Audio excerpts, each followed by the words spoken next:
Betul. Oke. Nah, untuk coaching pasca observasi ini mereka tujuannya ingin mencapai dalam coaching kita ini apa? Siswa memiliki tujuan dan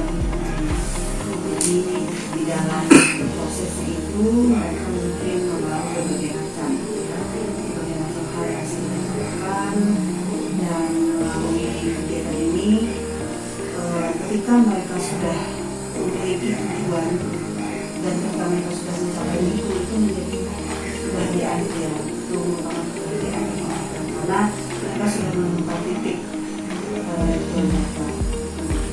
Oke. Jadi di sini pembelajaran dan materi guru ini siswa itu dididik untuk mereka bisa menemukan motivasi utama mereka, apa yang ingin mereka capai nanti ke depan. Dan dalam pembelajaran itu juga mereka menginformasikan langkah-langkah apa yang harus mereka lakukan untuk mencapai tujuan mereka. Nah, melalui pembelajaran itu apa yang mereka dapatkan anak-anak dalam proses pembelajaran ini? Ya, tentunya mereka memahami pentingnya usaha hidup gitu ya. Kemudian kita juga melihat ya bahwa mereka itu memiliki minat dan nilai yang berbeda-beda. Seperti itu. Kemudian mereka mengembangkan kemampuan mereka juga bisa berkolaborasi satu dengan yang lain. Kemudian mereka juga meningkatkan kemampuan dalam berpresentasi dan berdiskusi dengan teman-teman. Kemudian mereka juga bisa mengembangkan ide mereka, bisa merespon orang lain, bisa merespon pandangan orang lain itu. Kemudian mereka juga dapat meningkatkan dan menumbuhkan rasa percaya diri mereka. Oke, jadi di sini meningkatkan rasa percaya diri anak-anak. Ya. Apakah ada anak yang mungkin masih kurang percaya diri di kelas? Itu masih ada. Tapi dalam kegiatan ini semua terlibat.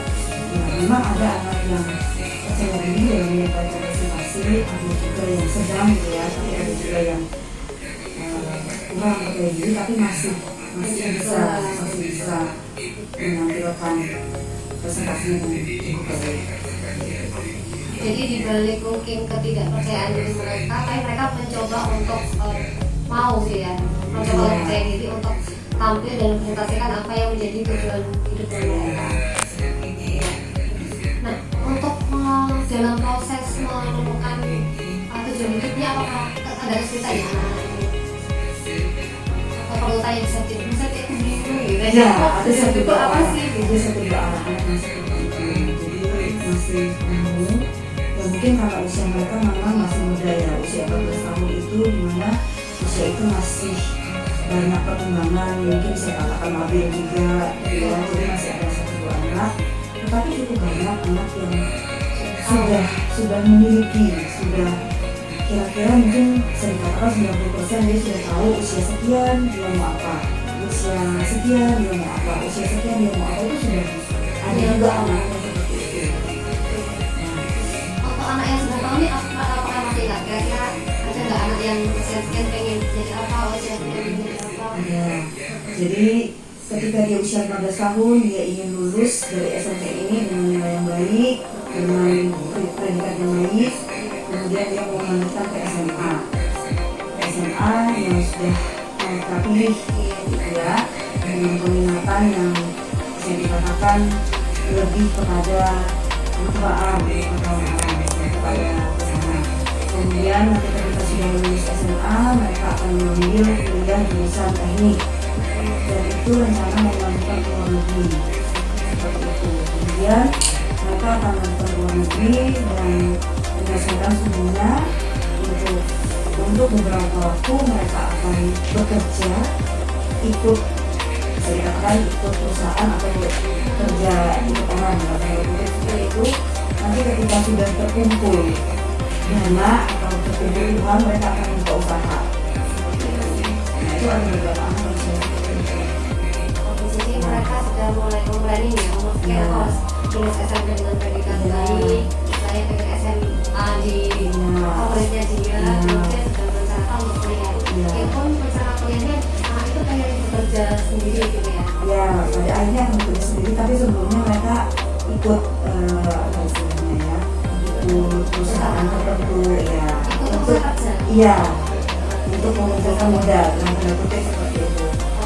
Jadi di kelas 8 ya Mas Iya, di kelas 8 kita sudah berpikir jauh. Iya. Nah, dari presentasinya itu gimana? Produknya bisa macam-macam variasi. Ya, variasi ada yang dalam bentuk apa ya, gambar video, ada yang dalam bentuk presentasi PPT. Jadi di sini anak-anak juga belajar kreativitas ya, selain mereka diskusi, selain belajar percaya diri presentasi, belajar untuk menerima masukan. Ya karena kita presentasi ada banyak masukan. Nah, jadi mungkin ketika ada masukan dari mana responnya anak-anak gimana? Apakah menerima? Iya, ada yang baik menerima dengan baik. Selama ini baik, menerimanya baik. Karena masukan-masukan dari anak-anak itu positif. Jadi lebih baik kamu kalau ingin jadi ini berarti harus gini gitu ya. Jadi sudah saling memberikan masukan. Kalau presentasinya dengan presentasinya berupa kreativitas masing-masing anak. Jadi berdifferensiasi gitu ya. Nah itu beberapa hal yang didapatkan oleh anak-anak. Nah bisa di sendiri apa nih didapatkan dari proses menulis? Ya, dari sini juga saya menambah pengalaman saya ya. Ada banyak hal juga yang bisa saya dapatkan dari anak-anak. Misalnya ya, contohnya ada anak yang pikirannya sudah berkembang. Ketika lulus SMP, lulus SMA, aku mau melanjutkan ke luar negeri dengan menggunakan beasiswa. Di situ dia menyebutkan beberapa jenis beasiswa yang akan dia cari. Nah itu menambah pengalaman saya dan juga anak-anak ya. Di situ kemudian ini makin memotivasi saya juga untuk bisa terus mengembangkan pembelajaran yang lebih baik lagi, yang lebih mengutamakan siswa lagi. Mengutamakan sesuatu dalam arti kebutuhan. Iya, kebutuhan siswa. Semakin kita mengembangkan diri juga, karena siswa juga semakin terus berkembang. Betul. Seperti itu. Jadi dari sisi anak-anak sudah, dari sisi masyarakat sudah. Nah, dari pembahasan kita hari ini, mudah-mudahan kita bisa terus mengupayakan untuk bisa menjadi seorang pendidik yang mengutamakan kebutuhan anak. Mungkin coaching kita pada pagi hari ini, ya. Mungkin ada yang akan disampaikan oleh Pak.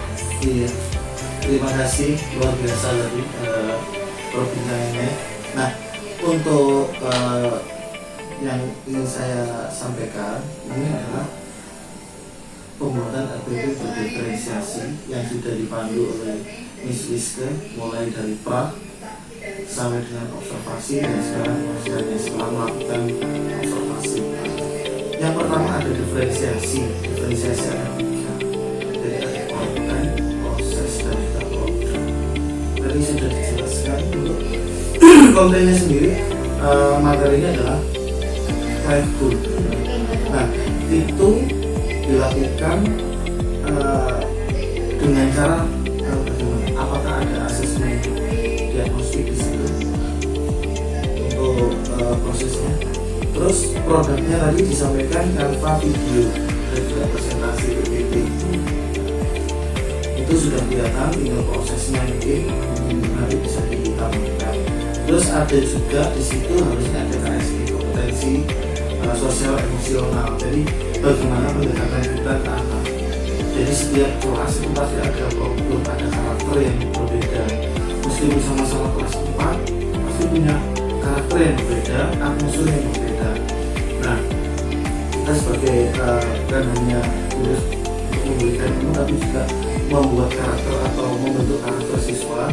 Bagaimana pendekatan kita jika ada siswa yang sekiranya kurang atau malah melampaui teman-temannya yang lain. Nah, pendekatannya bagaimana dengan materi yang sama.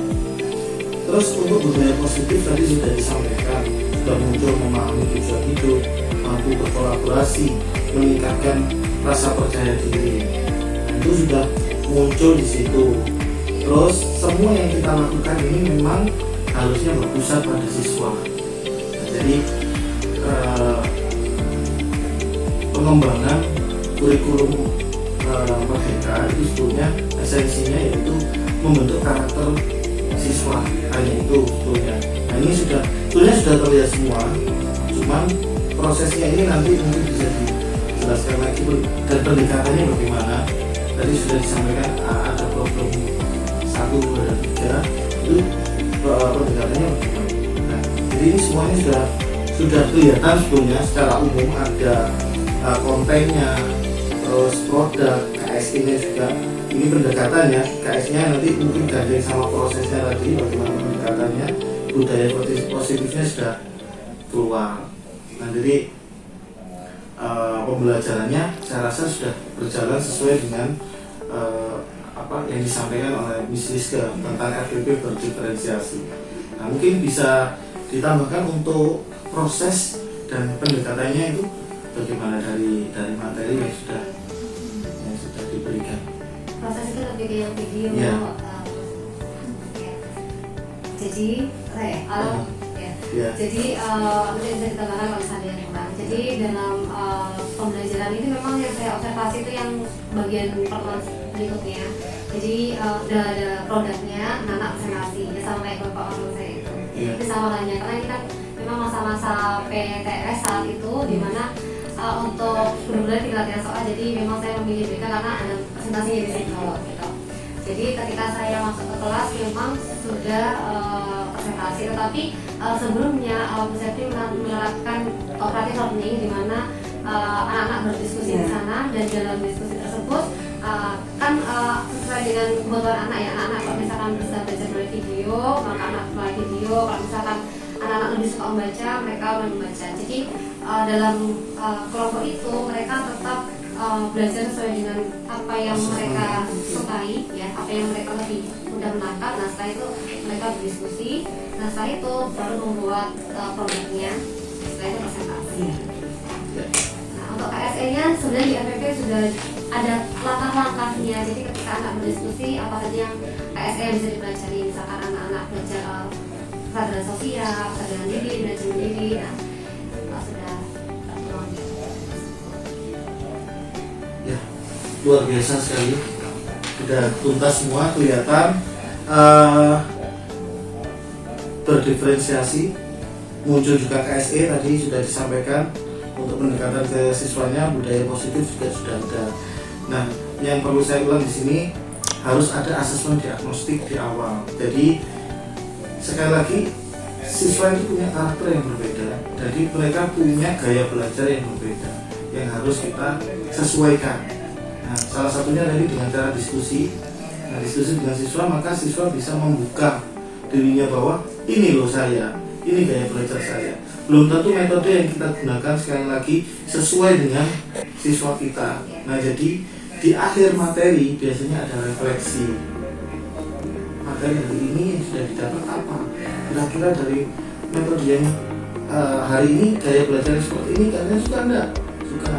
Ada masukan enggak untuk metode yang berikutnya dengan materi yang sama? Oh begini sih. Kalau memang ada kelompok maka bisa juga dikelompokkan. Contoh misalkan satu soal anak-anak menjawab beda-beda caranya. Saya menjawab pertanyaan ini dengan cara membuat poster. Saya menjawab pertanyaan ini dengan cara saya membuat suatu karya. Saya menjawab pertanyaan ini dengan saya membuat PPT. Nah, jawaban dari anak-anak itu sebetulnya sama, titiknya ujungnya sama, menjawab satu pertanyaan yang kita berikan, tapi caranya itu berbeda sesuai dengan bakat mereka, keinginan dan bakat mereka. Jadi mungkin itu yang bisa saya sampaikan, Miss Rizka dan Septi. Terima kasih banyak, luar biasa sudah terlihat semua.